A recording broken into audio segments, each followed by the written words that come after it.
I'll just come for it. They're gonna make everything. Oh, we need to like a fireplace right there.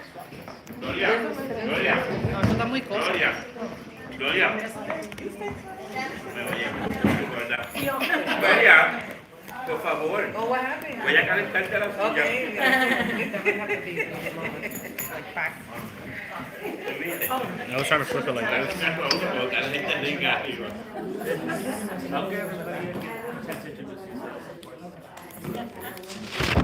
Ilyitch, how do I unlock the orientation? Huh? Unlock It has to them. be vertical. Okay. YouTube will allow it. I will just put it all the way back here. Audio. Yep. Hi guys. There's one person on it. You see who it is? All right. Thank you, everybody, for being here. I'm going to give the panelists an opportunity to introduce themselves, but I want to introduce myself. I'm honored to be here as your moderator. My name is Alejandro Gibril Taikaniki. Many of you may have known me as Martinez for my last name. I did legally change my name to Taikaniki, and I introduced with that as a way of honoring my past and my heritage. That is an indigenous Caribbean name. You can consider it Taino, from the island of Rican, and I want to just affirm the identities and indigeneity in this space, and kick off by letting our panelists introduce the amazing work that they do in our community here in Boston, Massachusetts.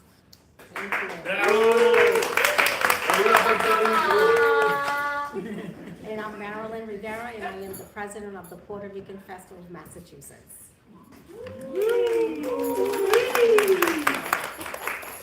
Hi everyone, Alexandra Valdez, former TAG alum, former president of FUNDOARCU, which is did our passing of the torch last week. It's less than a week. Really excited to be here. Thank you for allowing me to share the space. Hi everybody on YouTube, bienvenidos a todos aquí. Ilyitch, Nahiely, Tábora para servirles.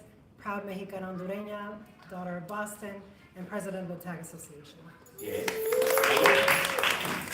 My name is Vania Arroyo. I am a professional photographer and the founder of BlackBrownBoston.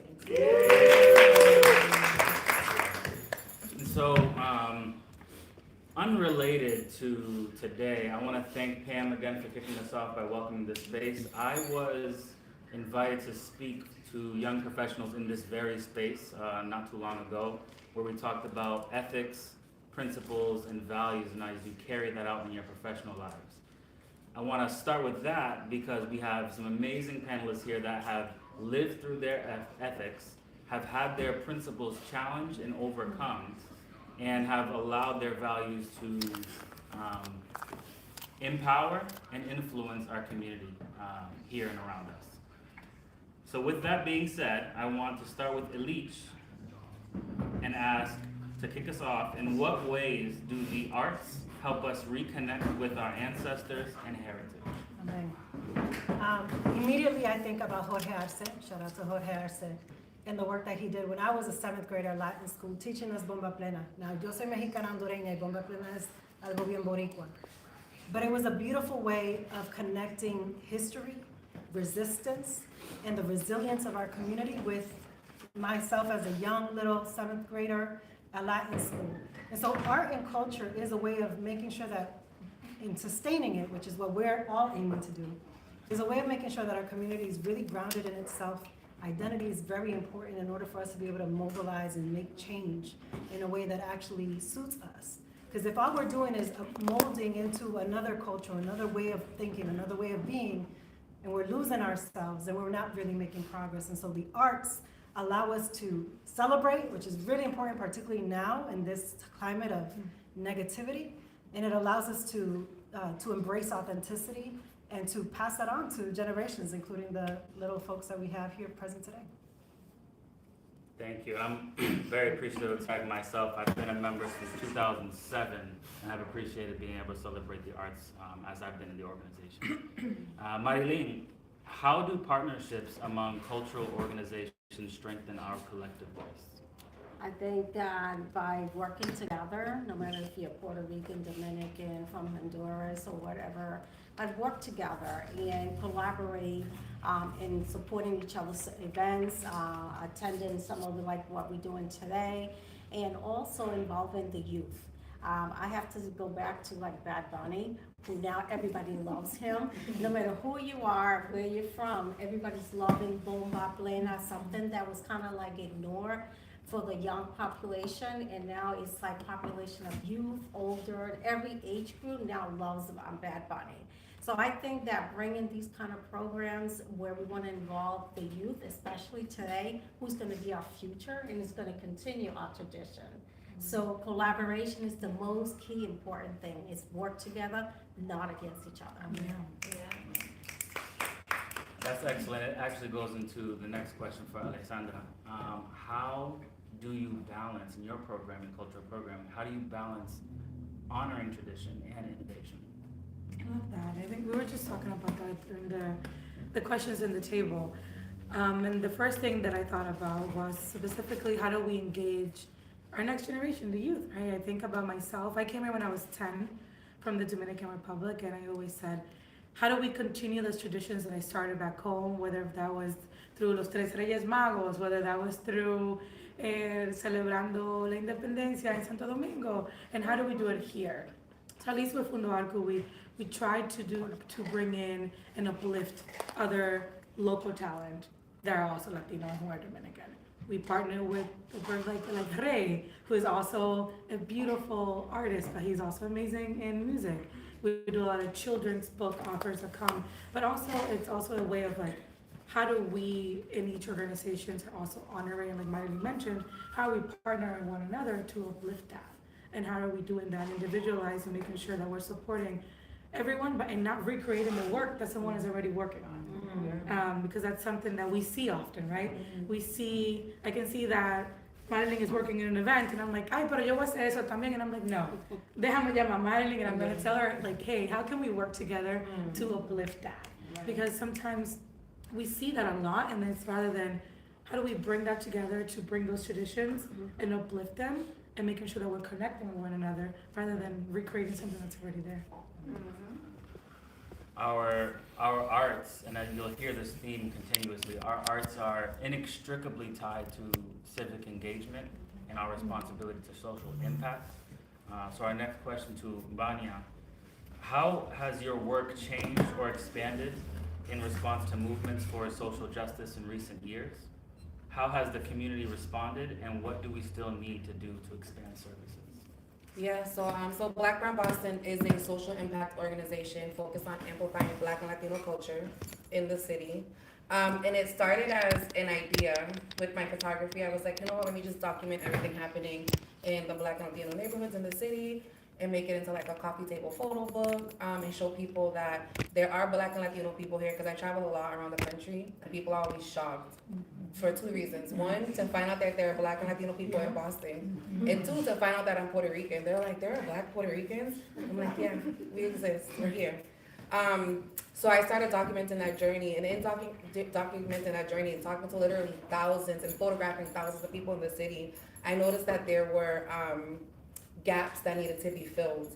And particularly after the pandemic, there was a lot of like, you know, people dealing with different mental health things.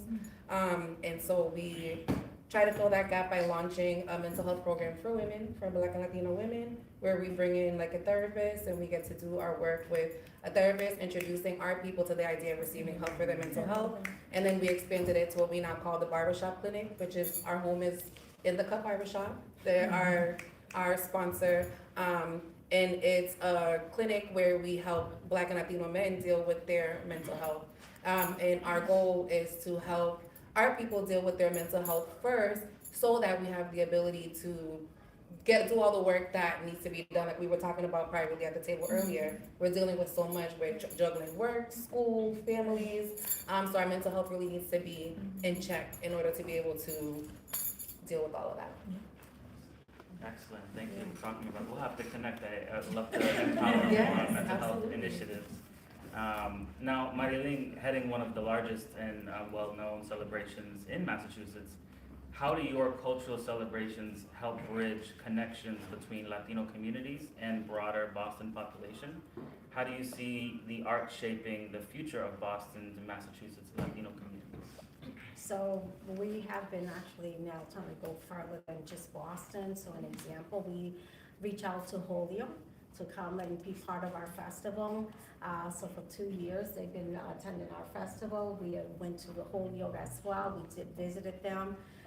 Also, we included Springfield, we included Lawrence, we included Lowell. So we're trying to bring it out so that people understand that we don't repeat the same thing, but we'll also collaborate with us. And one of the things was like Fiesta en la Playa Sabor Boricua, which we had an amazing event. It was smaller, but we're trying to do a lot of workshop as well. And when we do the workshop, like we did a cooking class, how to do sofrito for the girls. We invited all them as well. As far as Holyoke, Springfield, all of them to attend, be part of that. And I think every year we're trying to include more education class for the youth. Dress to Empower Girls Summit was another one that we did. They got to meet the first Puerto Rican female U.S. attorney in Boston here.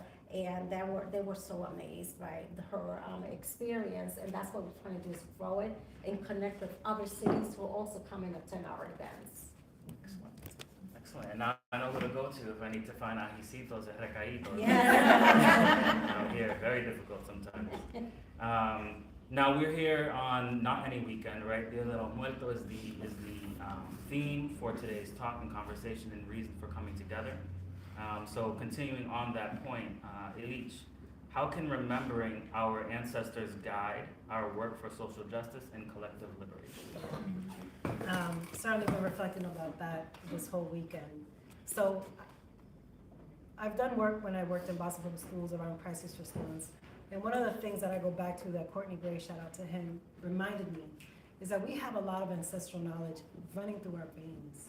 You know, we are literally the offsprings of people that have overcome the worst parts of history. And while we think it's really hard today, and it is, not to downplay our reality, we come from people that literally have survived genocide, colonialism, and all the isms that we can think of that have led us to where we are today here in Boston.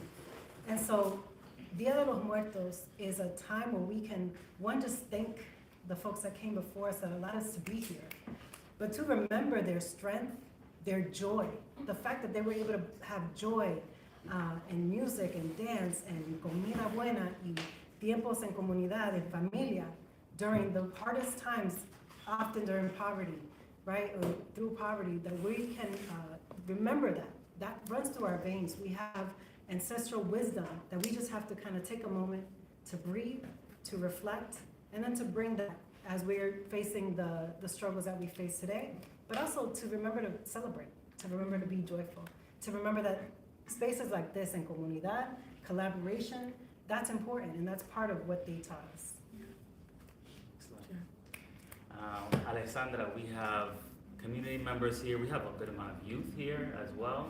If you could leave our audience with one thing to remember or know as it relates to arts and culture and uplifting and empowering those efforts, what would it be? That's a great question. I think, first I would say for the youth and also for, am I considered now not youth anymore? Yeah, right. I'm still a youth, I don't know. Right. I'll call myself fine. Is as we're involved in this space, one of the beautiful things that I say is that I am thankful for people like you guys who are also in the space, but also mentorship. And what does that look like in the arts and culture space, especially in our communities, and how are we mentoring the next generation? Because that, to me, that was super helpful. I don't think I would be here if it wasn't for a lot of mentorship from a lot of organizers, a lot of cultural institutions in the city. I know, right, seriously. I was telling Ilyitch earlier that when I first came here, I don't know what I would have, what that summer would have looked like for me if it wasn't for TAG. If I didn't have somewhere to take the bus to JFK to go to that program and throughout the day. And I say that very proudly because that happens, we're seeing that with our youth now. And being able to be in those spaces, I would say, let's continue to build organizations and programs like that to help our youth, but let's also empower that cultural aspect of things. And to me, that's what really pushed me to get into community work. That's what really pushed me to, God, volunteer in every single festival you can think of. For God's sake, I was the queen of the Betances Festival, and like, I'm Dominican. But like, it doesn't get any cultural than there, right? And that's what led me to now running for city council here in the city of Boston. So don't forget to vote on Tuesday.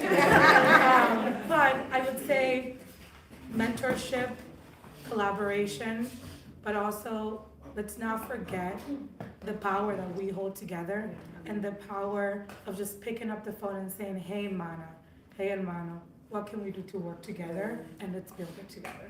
Yeah. Heavy on co-creation, right? It's not directing each other, but we're co-creating the space and power together. Exactly. That's where it really lies. And on that, we need accountability. Mhm. And so, Vania, what does true collaboration among Latino-led organizations look like beyond shared and collaborative events? And are there commitments we can make today in this space? Yeah, so I mean, she just said it, using our collective power to continue creating these spaces, while also admitting, not even just in the Latino community, but just across the nonprofit cultural, organizational spaces in general, there's this like spirit of competition that we really have to just let go and get rid of. We really have to change that. We have to trust each other, be transparent about what a partnership looks like between the two of us, because everybody, it's not about who gets the credit for what, it really is about like collaboration. That word has been said how many times just in this conversation, but in order to collaborate, we have to stop being competitive. We have to stop being competitive, and I get it, we want the money that's out there. We all want the funding, like I get it, but imagine if we use our collective power to apply for funding.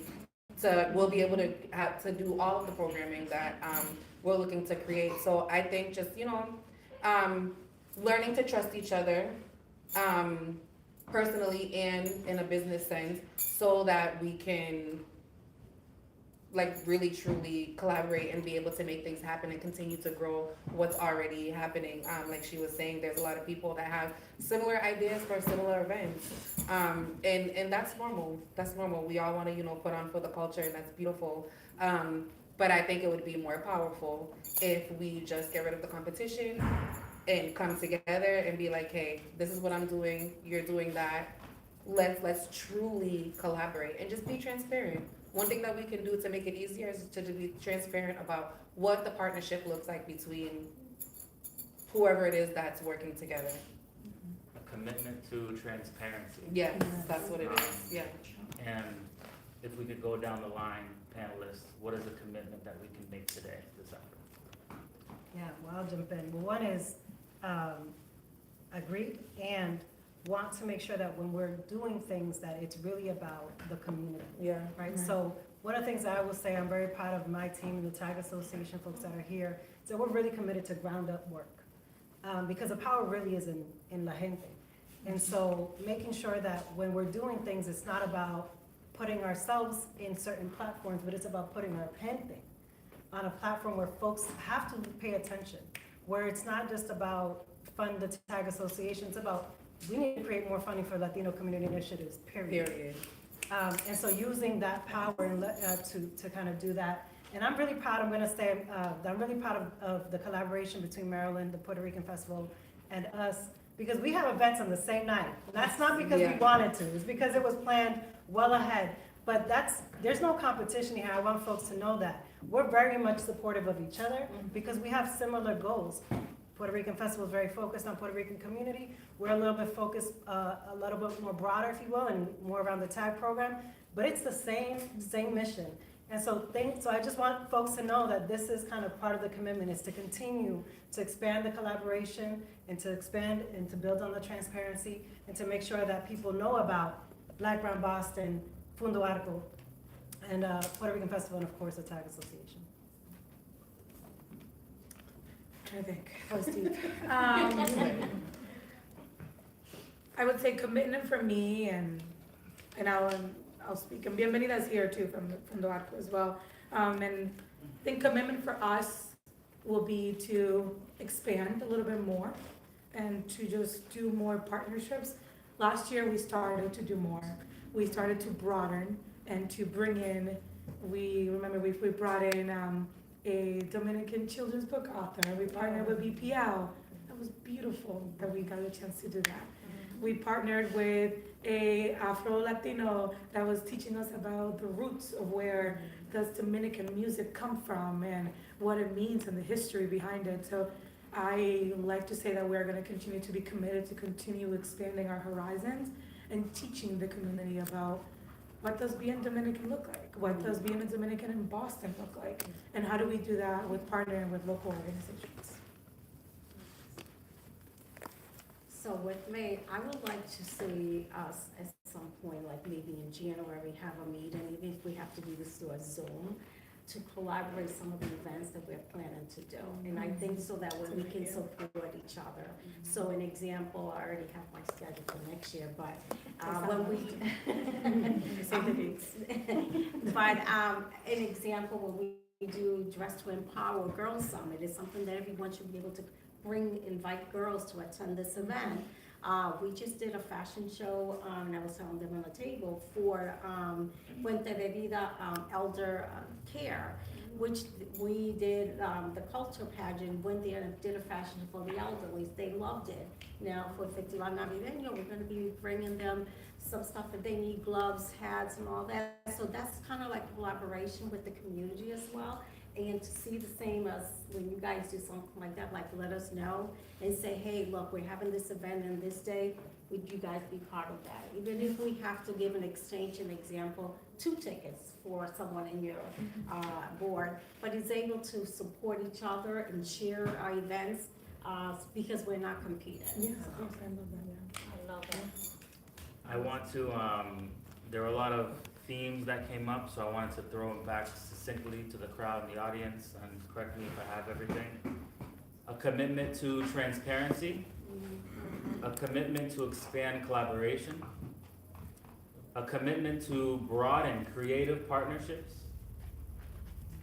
a commitment to planning, preparation, and communication amongst organizations, and I'm gonna throw in a commitment to challenge with love. Challenge with faith, knowing that we're challenging each other and ourselves to be better and to be stronger, sharpen our swords, sharpen our shields, and create a space like this where we are protective of each other and our community. There's one more. A commitment to collective power over individual. Collective power over individual. Yes. I want to call attention to the questions at the table. If you have not gotten a chance to look at them, just take a look at the questions on the table. I will read them out loud. But this is your opportunity to think on these questions and actually present your thoughts.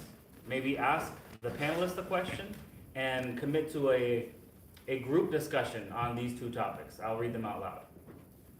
What are your aspirations for Latino cultural celebrations and organizations? And what do you want or need to see from our Latino arts and culture organizations? Keeping those commitments in mind, thinking about yourself individually, but also in community, as Ilyitch was saying. What are your thoughts on those 2 questions? Or questions?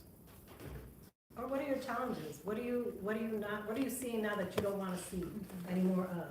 What are the things that we're not doing well as Latino cultural arts organizations that we need to kind of shift? This is the moment, I think, for us to also learn from you guys. Al fin y al cabo, we're here to serve the community. Si ustedes no se sienten bien servidos, then we're not doing our job. So let us know. What do you want to see? What do you need from us? I would just say, I think you guys overall spoke on this, but definitely more collaboration of us, like just getting together and supporting each other's events and working together to make, to plan an event, not just a Puerto Rican festival event, but just like more collaboration for sure. I love that. ¿Qué más? All right, Yeah, when you said, you know, how collaboration and there, being Latino is so many, South American, Central America, Island, Caribbean. And I don't think there's ever been an international festival. I don't think, right? There's a international film festival, but like you said, collab everybody and having international, find a date, make that a holiday. And then we have the Puerto Rican festival, Dominican, the Jamaican festival, things like that. Probably have it an international festival where everybody collabs and every country comes together and represents a big party, like with every country attending. Latinos love to party. Yeah, that's, yeah. You know, so it should bring, I think they'll bring up more of that. I mean, again, everybody has their own. There's Puerto Rican are great, you know, and we're from Ecuador originally, so it's really, our community is very small. I think we have just small things that we see, and here New York is huge, but here we never really participate in anything because there's really nothing, but we do a lot of other things, Puerto Rican festival, Dominican festival, everywhere, we'd love to participate. But I think an international festival, like one day everybody will collab together and you guys bring that to the table and unite all your other Latinos, say, let's throw this big party, you know, just an idea. That's powerful. This is such a beautiful city and beautiful state that's so racially, ethnically diverse, so many cultures spanning the world, but we're also one of the most segregated major cities in the country, so I appreciate you bringing that up. I want to make a question. Thank you so much for the panel to give us the opportunity to communicate and express ourselves about the culture and the integration. So is there any kind of plan, proposal, idea to integrate the youth, the new artists that are becoming from our community and make them feel that they are part of something? Because my perception is that we are very divided. And I don't see the participation of the youth. We have designers, we have musicians, we have actors, we have actors, we have designers. So we have different kind of artists in the community, and I believe that it's very necessary to create a festival, or if you have a festival or you have any kind of activities that you can promote the art of our youth. That is very important because their expression is the reflex of what they are living. Our perception is, through everyone here, is very different. But in youth, the fears, nowadays that they have fears to go to outside, or maybe be in the school that being intervened by authorities and arrested, and you know what I mean. So I believe that youth, the kids, must have space in our culture, because this is the new generation that is becoming. I said that like a music teacher. I don't have the possibility to work in my Latino community. I work with the Jewish. They hire me to do a great job, and I have a lot of performers and a lot of productivity. I am praying to the universe to see when I gonna have the opportunity to give my best to my community. Me, I was the former director of the Banda Municipal de Vega Baja. I was the former director of the school band in Vega Baja, former founder of the Guayanilla Marching Band. My niece is the director. So what I said, I have a master's degree in education and I have expertise in arts. I was recognized by the Senate of Puerto Rico. I don't like to talk like that, because this for me is be prepotent and be, but I have no other way to say it. If I be humble and I try to express myself with humbleness, you don't have no value, you have no value. I have no value in this community. And I, as expressed you, I had the opportunity to work with other communities. And of course, I arrived to Boston to do my best with the community. Okay, I believe with all my heart that we all need to put our youth on the panorama. We need to put and make justice to them because they need to work, they need to be integrated and respected on their art. And I said, been said, we have designers, clothes designers, we have artists. Our youth needs our support, and I don't see that. And they need to learn from you. But I'm gonna challenge something you said. You said you have no value to this community. That's absolutely not true. What we don't have and what we need, and we need to make sure our funders give, is money to be able to honor properly the talent that you bring to the table. So Ilyitch. I'm gonna put it on here. I Let's need see. to clarify, Uh-huh. the money is not my problem. I never work in Puerto Rico with money. I was a music Boston's teacher expensive. and I raised I raised my funds. I am a very completely committed with my art, Bueno, right? voy a poner Sorry. esto en plantilla and then you guys hold us accountable and I'm actually linking you in. Hispanic Writers Week, Tito and I used to collaborate to bring that to Boston for a few years. And it's a beautiful, actually, opportunity where we can all collaborate to bring authors to come, to hire young people to share their arts, to lift up the Afro-Latinidad that we have in this community that often we forget about, and bring that together. So let's aim for that in 2026. La gente, you guys are gonna support us too. So I want to add, for the Puerto Rican Festival, maybe you haven't reached us at all, but we collaborate, first the community, people from here who are musicians are the first to get the spot for us. We only bring one for every night outside, but everybody else is from the community, so we give them the opportunity. The Puerto Rican Festival also, last year, we had an intern program for the youth. They were all high school kids who wanted to be part of that. Unfortunately, we didn't get that many applications. It went out to all the public schools to see if they wanted to learn how to be on the board, how to vote, how to learn to do a lot of the jobs with a mentor person added to them. And so we do provide that for the girls when we do a lot of events. They've done over 10 or 15 events this year. But we need to get more people to support us as well. The school, which have all these youth, don't really give the information to them. You got a teacher here. Great segue. I think when information is given at a district level, it very seldomly reaches students. And I was actually gonna say that we need some more direct partnerships with y'all and schools directly. And take BPS out. Yes. Just find a teacher, build a relationship, and start there. More impactful to have 10, 15, 20 deeply committed students at one school than a few spread across the district without a vision. And I see it, my school had to cut music, so we don't even have music at my school. We have dance and, we don't have enough arts in our schools right now, and what we are using to supplement that are direct partnerships. And I know that that comes with funding, so y'all, give some money to your organizations.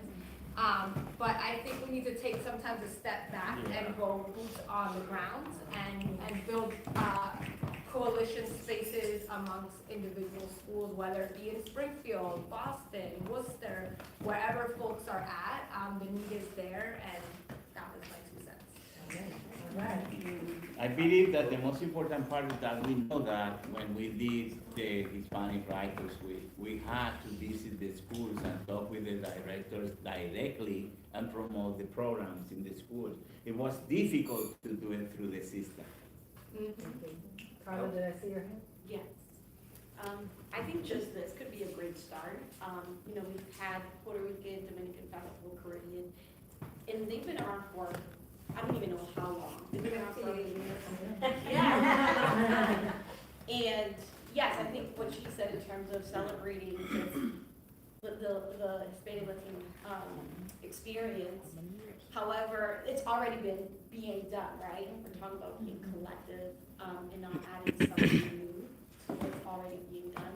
But even today, El Dia de los Muertos, growing up, I've heard of it, but I've never seen huge events, right? Like, I was telling my friends that I just came from Chelsea and they had a wonderful event, like beautiful outdoors, like, you know, with just music and vestidos and different. So that could be sort of like an inspiring event that we can collectively bring in musicians and celebrate it here in Boston, where it's not really celebrated as much. If that could be that, or also el Día de los Tres Reyes Magos, right? Like that also, I've traveled to, you know, my country, Spain, and that's a huge event that's not really celebrated in the States as well. So, you know, we only celebrate Christmas, but that could also be a collective event where we can start here in Boston and collectively bring all the organizations that are already doing different ones. But if we want to start a new one, those are the events that, you know, people don't really know about, or they do know about it, but there's nothing huge where we can collectively start something new. So I think that would be a great start. So through BlackBrownBoston, we actually threw an Afro-Latino festival this year. First ever. The first one that the city had seen. We did it on Spectacle Island. We celebrated 14 countries, Chile, Puerto Rico, Dominican Republic, Haiti, the 14 Afro-Latino countries, and we had them flags flying, okay? And we celebrated the contribution of the African diaspora to those countries, because every one of these countries has their own music. It's not just bomba, it's not just merengue, it's not bachata. Like, there's so much cultural music that we're looking to expand and hopefully celebrate. But also to your other point, I have a lot of friends from all across the Latin community. And one thing that I talk about all the time, especially to Puerto Ricans, when I talk to Puerto Ricans, I always tell them that I have this call to action, because as Puerto Ricans, if we're born in Puerto Rico, we can come here with our driver's license and that's it. I have a lot of friends in the Latino community that don't get involved in a lot of like different types of activism because they're scared. Even if they're a citizen, they may have a family member who's undocumented and they're like, I'm not getting in nothing. I'm coming here, I'm going to work, I'm going home. And so my call to action to any other Puerto Ricans that are watching or here is to like, we really have to like, we have a big responsibility to make sure that the things that we're talking about are done, because the most that was happening, we'll go to jail for the weekend. If we want, you know, then we come out, we're good, we go back home. But I feel like we have a big responsibility to make sure that the whole Latin diaspora feels safe enough to show up in the ways that we need the Latino community to show up. So I just wanted to add that, because I know that especially with ICE and everything that's happening right now, there have been events that have literally been canceled because people are not showing up.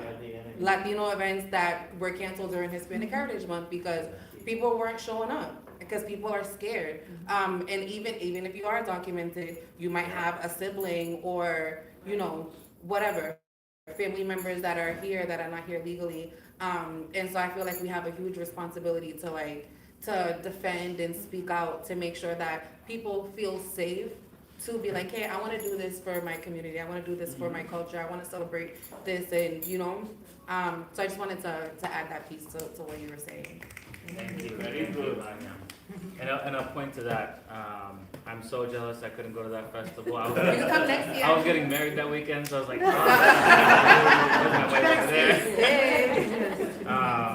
so. Go ahead. I want piggybacking from the last two comments. I think there's also a missed opportunity with Hispanic Heritage Month. I feel like it's always an afterthought. And it's other folks celebrating us as opposed to us celebrating us and letting people know who we are and what we do, and just the collective, like there's a huge missed opportunity there. We're always an afterthought. That's been a gripe of mine forever and ever, and I will be very vocal about it. So that's one thing. The other thing, I mean, a lot of this, so much of this is connected to funding. And again, another missed opportunity is like, how do we coordinate in a way that we are advocating for funding, for youth development programs, for cultural programs, strength is in numbers for sure, but then I feel like they, the outside, pin us against each other. Yeah. So we're all going after the same monies. One might get it, the other ones don't, and then, so it just is this constant back and forth of folks thinking that we're against each other, Yeah. when we're not, we're just like trying to pay Tito. Right. So I think that that's one of the, like, our calls to action, is like, how do we bring this to, we have to get political, we have to organize, we have to demand that there's more funding. And it's a mixture, I'll probably get in trouble for this, but there's a lot of, like, there's Latino programming, and it's like what has been decided by the outside folks for what a Latino program should look like, as opposed to like what's actually happening. I say this all the time, the majority of our BPS kids are Latino. Yeah, And of course. there are, I can count on my hand, like, the Latino serving youth programming or supports that our babies get. So there's something off there, you know, so I wanna, we gotta keep being vocal about that, and one, and two, like, we need to stop letting other folks tell us who we are. Exactly. Yeah, and that's why I said that we have to stop, that's why I made up the thing about like transparency and things like that, because the city has a grant that came out at the beginning of this year, at the end of last year.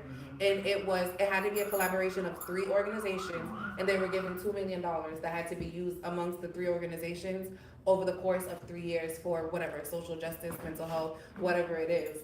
And I was like, scrambling, looking for 2 other organizations to apply for that grant, because I was like, you know what we can do with $2 million? And something that I ran into was people being like, well, because I want to do this and I want to do that, and I was just like, that's not how this works. Like, we have to be on board, we have to be on the same page about what we're going to use this funding for, how we're going to split it up, and how we're going to use it to uplift, you know, the programming. And yeah, so that's why I said it's important, because there's money out there, and if we can really come together, we can get this money, and we can make things happen, like, for real, you know. So yeah, there's an issue of funding, but the funding is there. Is the collaboration really there, you know? And I think I'll add that to the last point is something that we have noticed too. So when FUNDOARCU first started applying to grants, most of it was, we didn't know what the heck we were doing. Yeah.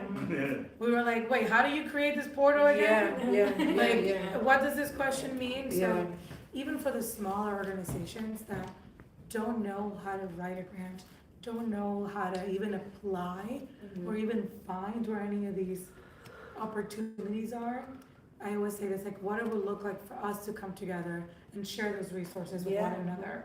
Or even if it's like, this new organization is coming, like, hey, let's organize this Latino org group chat where we can share these organizations, so where opportunities, because if we are not uplifting and educating one another, to what Pam was saying too, we have so many people who are advocating on our behalf and who are creating policies for us, when in reality, are those really the policies that we want?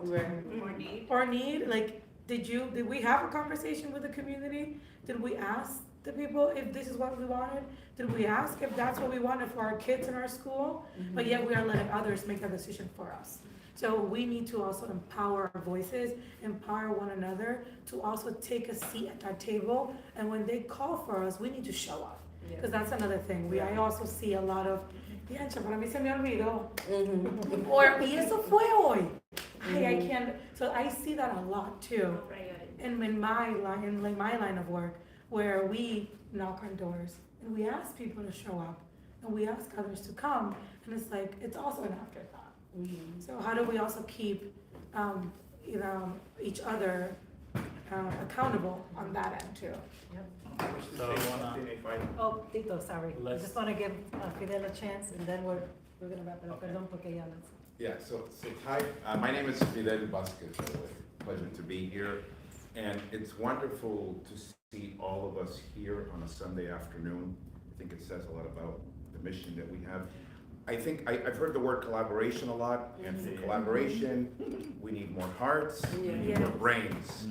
And all of us know lots of good hearts and lots of good brains. And I go out to different events throughout the city all the time, and it always surprises me to meet people, Latinos, Afro-Latinos, who are not familiar with these groups. And there's various groups in the city that are moving lots of causes forward, right?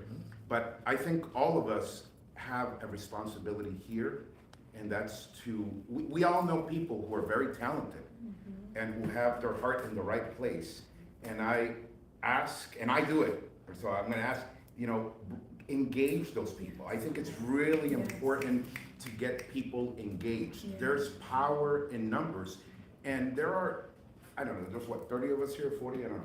But there's lots of people like us that have great hearts, they have great minds. Yeah. They should be right here with us, right? Because those are the people that are really gonna help us collaborate, and there's power in uniting that, right? So, yeah, and just as a little quick background, I know Ilyitch from a very long time ago. I went to the Boston Latin School, and I know a lot of the folks here are somehow affiliated with TAG. I was actually part of the original TAG program, which was created in 1985. I was part of the 1986 group, believe it or not. So I am a whole-heart believer in the TAG program and its founder. I don't know how many of you met Lucia David. Right? Yeah. Okay, a few of you, right? Yeah. So I had the pleasure of meeting her. She was my mentor, a very special person in my life, and I know in Ilyitch's life. Bring other people to the table that need to be engaged. Yeah. It's very important. Yeah. Amen. So we're gonna keep connecting. We're gonna keep loving each other in this space. We want to wrap up to give each other time to connect, and to please visit the altar right in the corner. I would just ask that we respect ourselves, respect each other, respect the spaces like this, la SALA, respect our land. If I could wrap it in one, I'd say Seneko Kakona, meaning abundant blessings. Bendiciones a todos. Thank you for being here. Let's give the students the opportunity to learn to fish. If we teach them to fish instead of giving the fish. So let's open the door for the kids. Thank you. Thank you guys. Anybody on YouTube joining us? Thank you. We'll be in communication. TagAssociation.org. Actually, beautiful.